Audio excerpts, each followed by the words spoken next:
কে দিল পিরিতের বেড়া লিচুর বাগানে কমলার বাগানে সৈগ কে দিল পিরিতের বেড়া লিচুর বাগানে।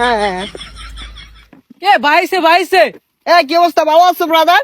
ভাই আপনি তো পুরাই চেঞ্জ হয়ে গেছেন ভাই, কেমনে কি? আগে তো খেত কামারে কাজ করতেন। আরে ভাই অতীত নিয়ে টান দেও কেন ভাইয়া? তুমি একটা চাকরির কথা বলছিলা, চাকরি করবে নাকি? সেনাবাহিনীতে ঢুকাই দিই তোমারে, উচ্চতা তো ভালোই আছে তোমার। ভাই আমি যে উষা, আমার তো পুলিশে নেয় না, সেনামিতে ঢুয়ে দিবেন কেমনে কি ভাই? আরে সমস্যা নাই, সেনাবাহিনী আমার কাছে ছোট ভাই। তুমি যদি 2 ফুট চাও তাও তোমারে ঢুকাই দিব না মানে চাকরিতে। আচ্ছা ভাই ঠিক আছে, একটা চাকরির ব্যবস্থা করে দিন যে। এই ভাইয়া দাঁড়াও, একটা ফোন দিই।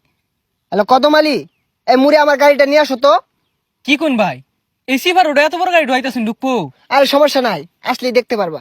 ভাই এত চেঞ্জ এত টিয়া পয়সা ভাই কেমনে সম্ভব এগুলো ভাই? এই যে ভাই আপনার গাড়ি। ভাই এই গাড়ি চালাতে পারবেন? আরে 12 মাস তো এগুলাই চালাই। এই সরো। দেখছস ভাইয়ের কি চেঞ্জ। এ ভাই ভাই ভাই এ ভাই ভাই ভাই ভাই ভাই উঠেন ভাই, উঠেন। না সমস্যা নাই, এই ঢাকা শহর রেস করি তো, এখানে ফাঁকার উঠপায়া গাড়িটা একটু পাকার দিকে চলে গিয়েছিল। এই তোমরা কাজ করো, গাড়িটা গ্যারেজে পাঠাই দাও, সমস্যা নাই।